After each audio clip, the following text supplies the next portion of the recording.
Hey everyone, welcome back to the Learn English Lab. I'm Mike, and today we're diving deep into a topic that's probably on everyone's mind right now. Oh yeah, for sure. Especially this time of year. Yeah. New Year's resolutions. We all love setting those big goals for ourselves at the beginning of the year, but let's be honest, sticking to them. Oh yeah. Well, that's a whole other challenge. It really is. It's funny though, isn't it? Like this whole idea of wanting to improve ourselves when a new year starts. It's not just some new trend either. This has been going on for centuries. Like even the ancient Babylonians had all these rituals to start their year off, right? Wow. 12 days of ceremonies. Yeah. Talk about commitment. Yeah. But here we are today. We've got all these apps and articles and everything at our fingertips. And studies are showing that only a small percentage of people actually follow through with their resolutions. Yeah, it's kind of discouraging when you think about it. It really is. It's like we're programmed to set these ambitious goals and then just kind of slip back into our old ways. It's a universal cycle. You make a good point. Good intentions, and then life just happens. But you know what's interesting? Just the act of making a resolution, like just saying, I'm going to do this, actually makes us 10 times more likely to achieve that change. Oh, really? Isn't that encouraging? That is pretty encouraging. It's like the fresh start effect, I guess. Exactly. Like milestones make us feel like we can really turn things around. Like anything is possible. Yeah. So we start the year feeling optimistic, we set our goals. Yeah. But then what happens? Where do things go wrong? I think a lot of times it comes down to not being prepared. We jump into action without a clear plan, like without those specific steps to guide us. Right. Or ways to handle the bumps in the road. It's like building a house without a blueprint. Exactly. Chaos is inevitable. But that's exactly why we're here today. Yeah. We're going beyond the typical resolution advice. We're diving deep into the psychology of lasting change. So you can really make 2025 your year. Oh, I love that. Unpacking all of that, the science of habits and goal setting and motivation. Yeah, giving you the tools to not just set those resolutions, but actually make them stick. I'm ready to take notes. Me too. Let's get started. One thing that always comes up is this idea of SMART goals. Oh, yeah. SMART goals, they help you take those vague resolutions we all make, like get healthier or be happier, and turn them into something actionable. SMART stands for specific, measurable, achievable, relevant, and time-bound. Okay, so let's break that down a bit. So specific would mean, instead of saying something general like get fit, you'd say something more specific like run a 5K by June. Exactly. It's about being super clear and focused on what you want to accomplish. Then there's measurables. You need to have concrete ways to track your progress. So for that 5K goal, it might be I'll run 3 times a week and increase my distance by half a mile each time. So no more fuzzy goals. Right. No more of those. Got to be specific. Exactly. Okay, then we have achievable. And I think this is where honesty comes in. Your resolution needs to be challenging, but it also needs to something you can actually do. Yeah, we don't want to set ourselves up to fail right away. No, we don't. They're relevant. And this goes back to that intrinsic motivation we were talking about. The resolution needs to be something that really matters to you. Your values, your goals, your vision for yourself. Right, because if it's not important to you deep down, who's going to put in the effort? Exactly. And finally, time-bound. We all need deadlines. If you don't have a time frame, it's too easy to let things slide. Yeah, it never really becomes a priority. So instead of someday I'll run a 5K, it becomes I'll run that 5K by June. That's a much better way to put it. That sense of urgency. And you know what else? Think about how good it will feel when you reach that deadline. Yeah, that feeling of accomplishment. It's so motivating. And that's something I think a lot of us forget. Celebrating those milestones, we get so caught up in the end goal that we forget to enjoy those smaller victories along the way. Yeah, but those small wins are what keep us going, don't you think? I completely agree. Every step forward, no matter how small, it builds momentum and makes you feel like you can actually do it. And speaking of doing it, let's talk about action plans. Even the smartest goals need a roadmap, a strategy to turn that intention into action. Yeah, this is where the rubber meets the road. Exactly. Time to stop daydreaming and actually get things done. So what makes a solid action plan for a resolution?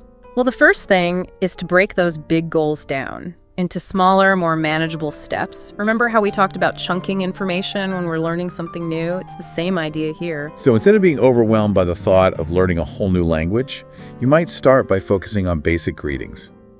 Or maybe just spend 15 minutes a day on vocabulary. Exactly. Small wins. Each step you complete gives you a sense of accomplishment. and that pushes you towards the next one. It's like building a staircase one step at a time. That's a great analogy. Until you reach the top. Exactly. Okay, another important element is anticipating obstacles. What are those potential roadblocks? The temptations, the times when your motivation might waver a bit. Those are going to happen. They definitely are. We've got to be realistic about that. But if you can plan for them ahead of time, you're less likely to get completely derailed when they do pop up. Yeah, so if your goal is to cut back on social media, for example, maybe you figure out when you're most likely to mindlessly scroll, and then come up with other things you can do during those times. Right. It's all about being prepared. And that brings us to another key point. Scheduling your resolutions. If it's not on the calendar, Oh, yeah. it's so easy to let it slip, especially when life gets busy. I am so guilty of that. But it makes sense. Treat your resolution like an important appointment, and you're more likely to show up for it. That's a good way to think about it. Block out time for those workouts, those study sessions, those moments of mindfulness. Whatever your resolution is, make it a non-negotiable part of your schedule. Yeah, but sometimes that can feel intimidating. Like, I'm already so busy. How can I possibly add one more thing? Well, that's where tracking your time and prioritizing comes in. We often don't realize how much time we spend on things that aren't that important. Oh, like scrolling through social media? Maybe. But by becoming more aware of how we use our time, we can often find those pockets of time that we can dedicate to our resolutions. So it's not always about adding more to our plates. It's about being more mindful of how we're already filling them. Right. And by tracking your progress, you also get a visual reminder of how far you've come, which can be incredibly motivating. Absolutely. We're visual creatures. Mm-hmm. There's something about seeing those check marks on a to-do list or those miles logged on a fitness tracker. It just gives you a boost. It's tangible proof of all your hard work.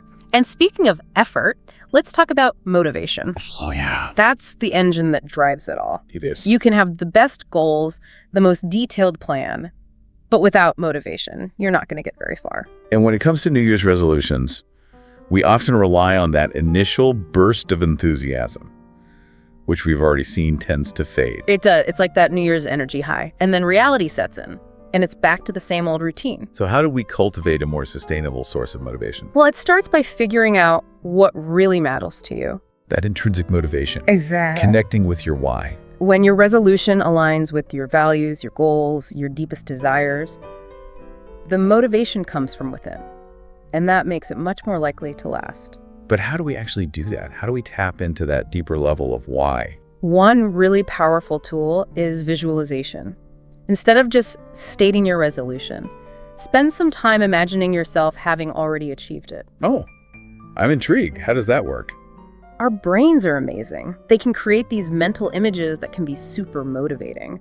By picturing yourself having reached your goal, you're basically sending a signal to your subconscious. So it's like creating that feeling of, this is already mine.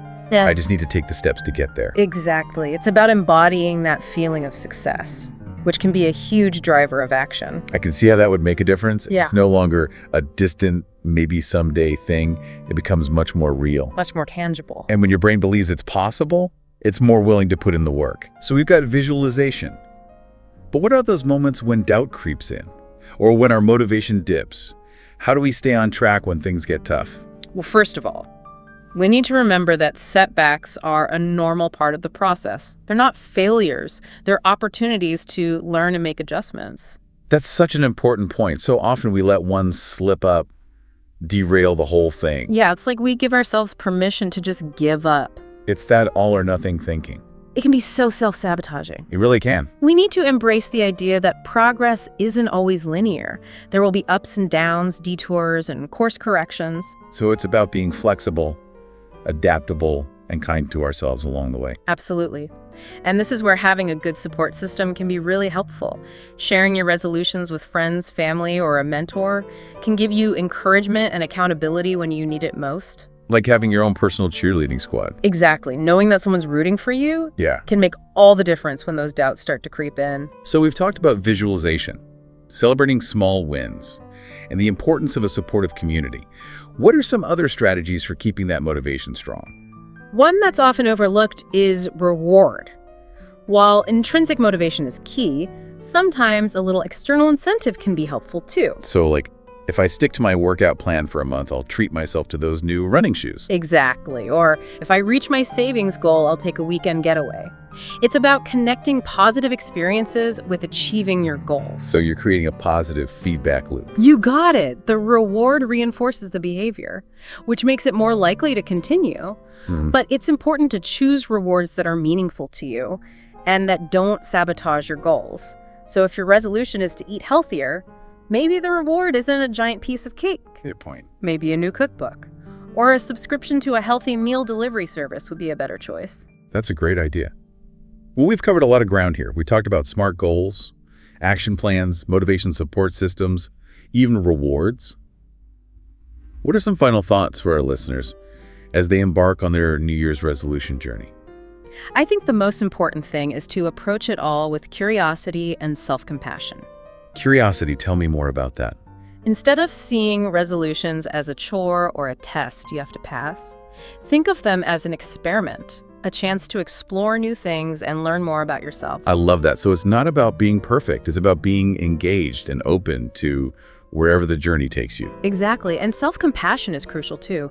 We're going to make mistakes, we're going to have setbacks, and that's okay. It's about being kind to ourselves throughout the process, knowing that we're all works in progress. So no beating ourselves up if we miss a workout or slip up on our diet. Exactly. It's about acknowledging those moments, learning from them, and then getting right back on track. Remember, every day is a new opportunity to make choices that align with our goals. That's such an empowering message. It takes the pressure off and reminds us that we have the power to shape our own journeys. Absolutely. And by approaching New Year's resolutions with that spirit of curiosity, self-compassion, and a belief in our ability to change, we're setting ourselves up for success, not just in the new year, but in all areas of our lives. That's a great point to end on. But before we go, let's give our listeners a little homework assignment. Oh, I like that. I want everyone to take a moment to think about one small specific action they can take right now, today, to move closer to their ideal selves. Yeah. Whether it's going for a walk, making a healthy meal, or simply writing down a goal. It's about planting that seed of intention and action. Because real change doesn't have to wait for January 1st. He doesn't. Every moment is a fresh start, a chance to choose the path we want to be on. Well said. So go out there and take that first step no matter how small. And remember, we're all in this together. Keep learning, keep growing, and keep striving toward your best self. And keep those resolutions coming. We'll be back next time with more insights and strategies to help you turn those goals into reality. Until then, happy learning. Okay, so we've talked a lot about the big picture of resolutions. The psychology behind them, how to set ourselves up for success. But let's get a little more specific. Let's talk about some of those common New Year's resolutions, the ones we see year after year. Yeah, the classics. Like health and fitness, career goals, personal growth. Yeah, those are always popular. It seems like everyone wants to eat healthier, exercise more, maybe lose a few pounds after the holidays. It's understandable. We all want to feel good. But as we've been saying, those vague goals like get healthier, they don't really cut it. How do we apply those SMART goal principles to a category like health and fitness? Well, instead of just saying lose weight, a SMART goal might be something like, I'm going to lose 10 pounds by June by working out 3 times a week and cutting back on processed foods. Okay, so we're being specific and measurable. But what about those times when you're craving all the wrong things? Or you just don't feel like going to the gym? How do we stay committed to those healthy habits, even when it's tough?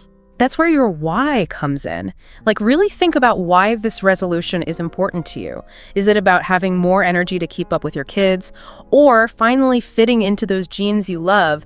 Maybe it's about improving your overall health. Right, it's got to be something that truly resonates with you. When you're tempted to give up, just remind yourself of that deeper motivation. Like your own personal cheerleader. Exactly.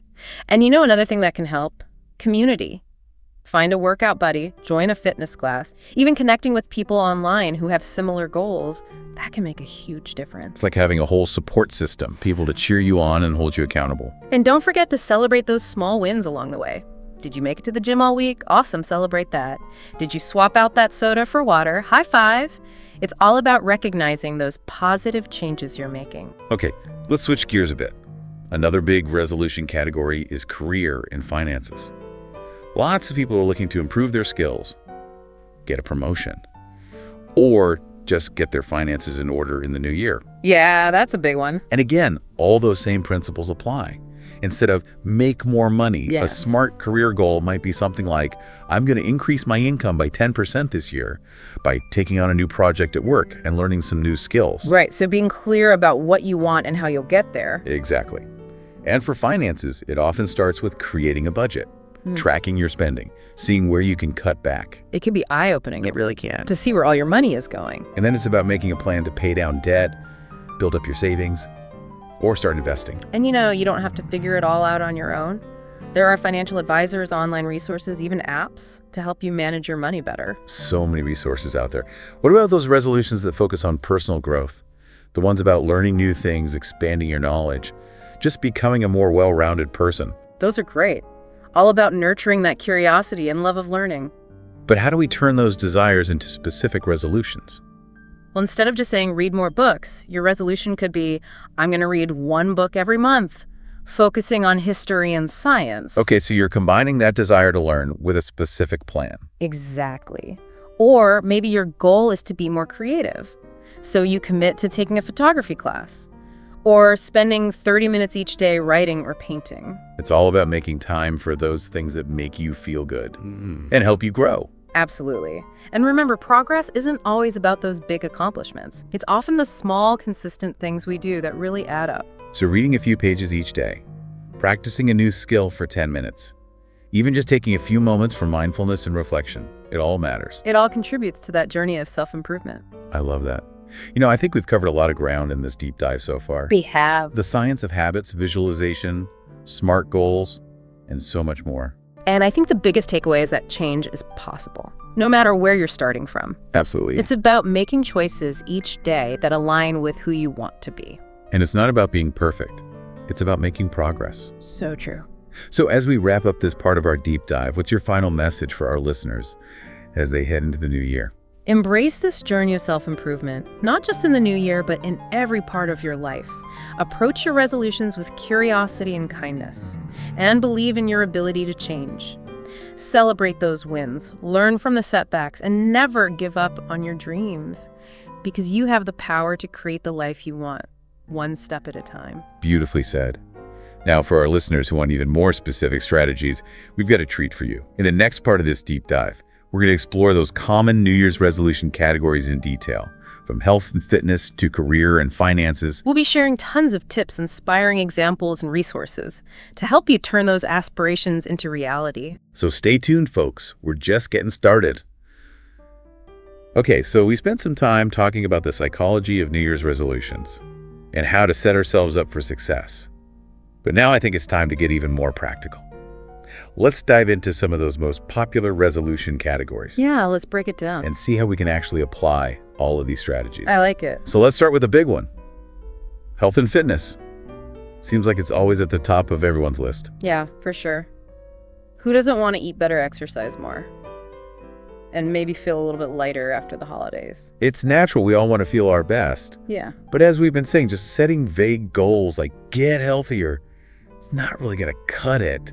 We need to get specific. Exactly. So how do we apply those SMART goal principles to a category like health and fitness? Well, instead of just saying something general like lose weight, you could make it more specific by saying, I'm going to lose 10 pounds by June by working out 3 times a week and cutting back on processed foods. Okay, so you've got a clear target, a timeline, and specific actions you're going to take. All right, it's all laid out. But what about those times when you're craving all the wrong things?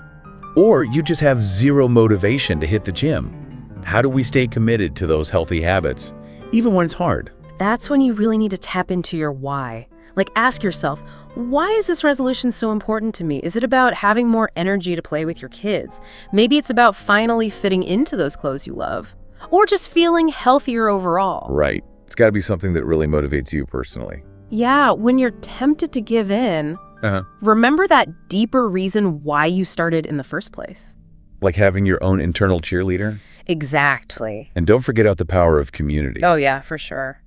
Having a workout buddy, joining a fitness class, even just connecting with people online who share your goals. That can make a huge difference. It's like having a whole support system. Exactly. People to cheer you on and help you stay accountable. Yeah. Oh, and don't forget about celebrating those small victories. Did you make it to all your workouts this week? High five. Did you choose water over soda? That's amazing. Celebrate those little wins. Because they all add up. Thank you. Okay, let's move on to another big one. Career and finances.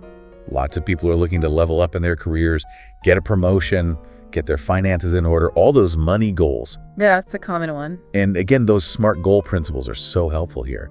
Instead of just saying make more money, your goal could be something like, I'm going to increase my income by 10% this year by taking on a new project at work and developing my skills in, and then fill in the blank with whatever skill you want to focus on. Right. You're being super clear about what you want to achieve and how you'll do it. Exactly.